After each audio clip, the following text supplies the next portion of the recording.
Hi friends, welcome to MS சமையல். MS சமையலில் இன்றைக்கி நம்ம பார்க்க போகிறது ஒரு டிஃப்ரெண்ட்டான நூடுல்ஸ் பீஸா தாங்க. நூடுல்ஸ்னாலே பிள்ளைங்க எல்லோரும் விரும்பி சாப்பிடுவாங்க. அந்த நூடுல்ஸ்லேயே பீஸா செஞ்சு கொடுத்தோம்னா எப்படி விரும்பி சாப்பிடுவாங்க ஃப்ரெண்ட்ஸ். வாங்க இந்த நூடுல்ஸ் பீஸாவை எப்படி செய்கிறதுன்னு பார்ப்போம். வீடியோக்குள்ளே போகிறதுக்கு முன்னே இப்போ தான் நம்ம சேனலை ஃபர்ஸ்ட் டைம் பார்க்குறதுனா சப்ஸ்கிரைப் பண்ணிவிடுங்க ஃப்ரெண்ட்ஸ். இந்த வீடியோ ரொம்ப பிடிச்சிருந்துச்சுன்னா வீடியோக்கு ஒரு லைக் கொடுங்க ஃப்ரெண்ட்ஸ். வாங்க இப்போ நூடுல்ஸ் பீஸாவை எப்படி செய்கிறதுன்னு பார்ப்போம்.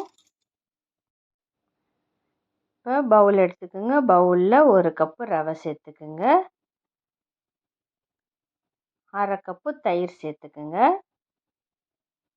பொடியாக கட் பண்ண கொத்தமல்லி தழை அதையும் சேர்த்துப்போம். இதுக்கு தேவையான அளவு உப்பு சேர்த்துப்போம். கொஞ்சம் தண்ணி விட்டு இதை நல்லா கரைச்சிப்போம். ரவை தண்ணியை உறிஞ்சிக்கிட்டே இருக்கும், அதனால கொஞ்சம் தளர்வாகவே கரைச்சிக்குங்க.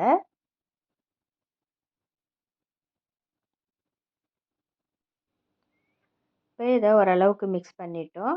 இப்போ இதில் அரை பேக்கெட் ஈனோ ஃப்ரூட் சால்ட் சேர்த்துப்போம். இந்த ஈனோ வேண்டாம் அப்படின்னு நினச்சிங்கன்னா நீங்கள் ஆப்ப சோடா சேர்ப்போம் இல்லையா சமையலுக்கு, அந்த சோடா உப்பை சேர்த்துக்குங்க. சேர்த்து இதை நல்லா கிண்டி விட்டுக்குங்க. கிண்டி விட்டு தண்ணி போதுமான அளவு பார்த்துக்குங்க. ஏன்னா தண்ணி ரவை உறிஞ்சிக்கிட்டே இருக்கும், அதனால் ரவை இட்லி ஊற்றுவோம்ல, அதுக்கு எந்த அளவுக்கு கரைப்போமோ அந்த அளவுக்கு தண்ணி விட்டு இதை நல்லா கரைச்சி விட்டுக்குங்க. இதை அப்படியே ஒரு 10 நிமிஷம் ஊறட்டும். இப்போ அடுப்பில் ஒரு எண்ணெய் சட்டி வச்சுருக்கேன், அதில் கொஞ்சம் எண்ணெய் விட்டுப்போம். இப்போ நூடுல்ஸை எடுத்து இதில் சேர்த்துருவோம்.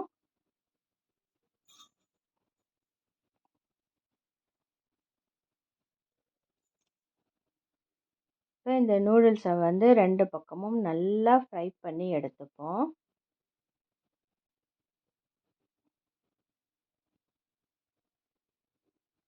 அடுப்பை கொஞ்சம் மீடியம் ஃப்ளேமில் வச்சு இதை நல்லா 2 பக்கமும் மொறுமொறுன்னு பொரித்து எடுத்துக்குங்க.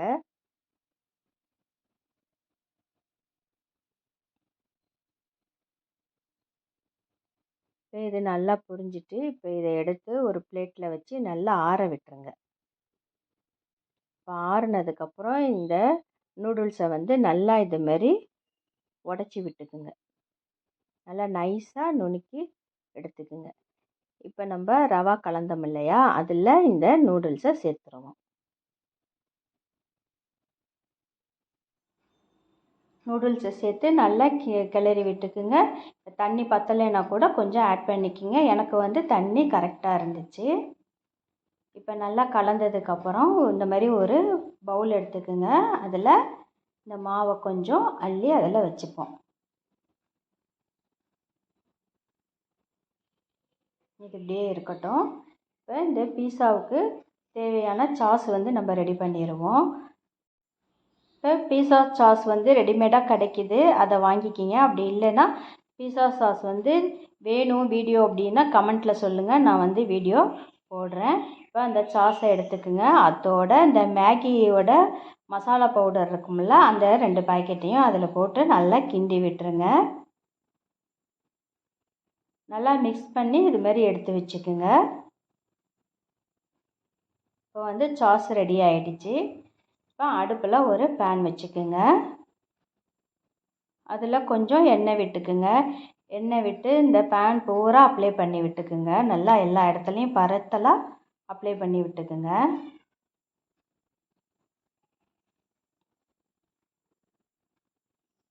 இப்போ நம்ம மாவு எடுத்து வச்சோம் இல்லையா பவுலில், அதை எடுத்து இதில் ஊற்றிடுவோம். ஊற்றி அப்படியே எல்லா பக்கமும் அப்படியே தேய்ச்சி விட்டுருங்க.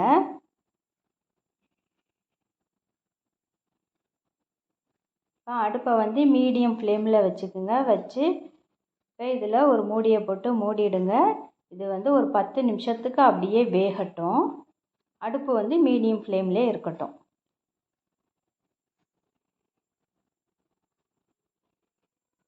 இப்போ இது நல்லா வெந்துருச்சு. தோசை திருப்பி வச்சு சைடுலலாம் எடுத்து விட்டுக்குங்க. எடுத்து விட்டுட்டு இப்போ இதில் ஒரு தட்டு வச்சு அப்படியே நம்ம பிரட்டி விட்டுக்குவோம். பிரட்டி விட்டுட்டு ஈஸியாக வந்துடும். நீங்கள் வந்து ஓரத்தை எடுத்து விட்டுட்டிங்கன்னா ஈஸியாக வந்துடும். இப்போ அந்த பேனை அடுப்பில் வச்சுக்கோங்க. திரும்ப கொஞ்சம் எண்ணெய் விட்டுக்கோங்க. எண்ணெய் விட்டு அதே போலேயே அப்ளை பண்ணிவிட்டு இந்த பீஸாவை வந்து பேக் சைடு வேகாத பக்கம் எண்ணெயில் இருக்கிற மாதிரி பிரட்டி வேக விட்டுக்குங்க. வெந்த பக்கம் மேலே இருக்கணும். இப்போ இது மேலே நம்ம ரெடி பண்ணி வச்சோம்ல சாஸு, அதை வந்து அப்ளை பண்ணி விட்டுருங்க.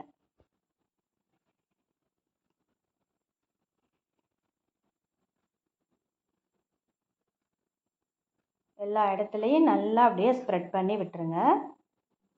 இப்போ சாஸ் வந்து எல்லா இடத்துலையும் வச்சாச்சு. இப்போ அதுக்கு மேலே வெங்காயத்தை மேலே சேர்த்துருவோம்.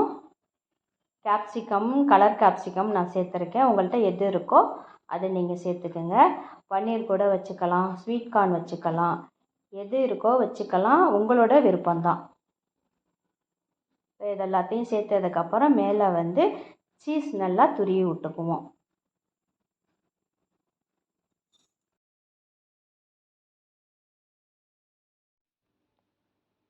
இப்போ சீஸ் வந்து எல்லா பக்கமும் துருவி விட்டாச்சு.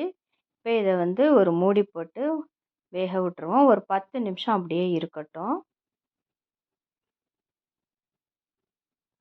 பாருங்கள், சூப்பராக ரெடி ஆயிடுச்சு பீஸா.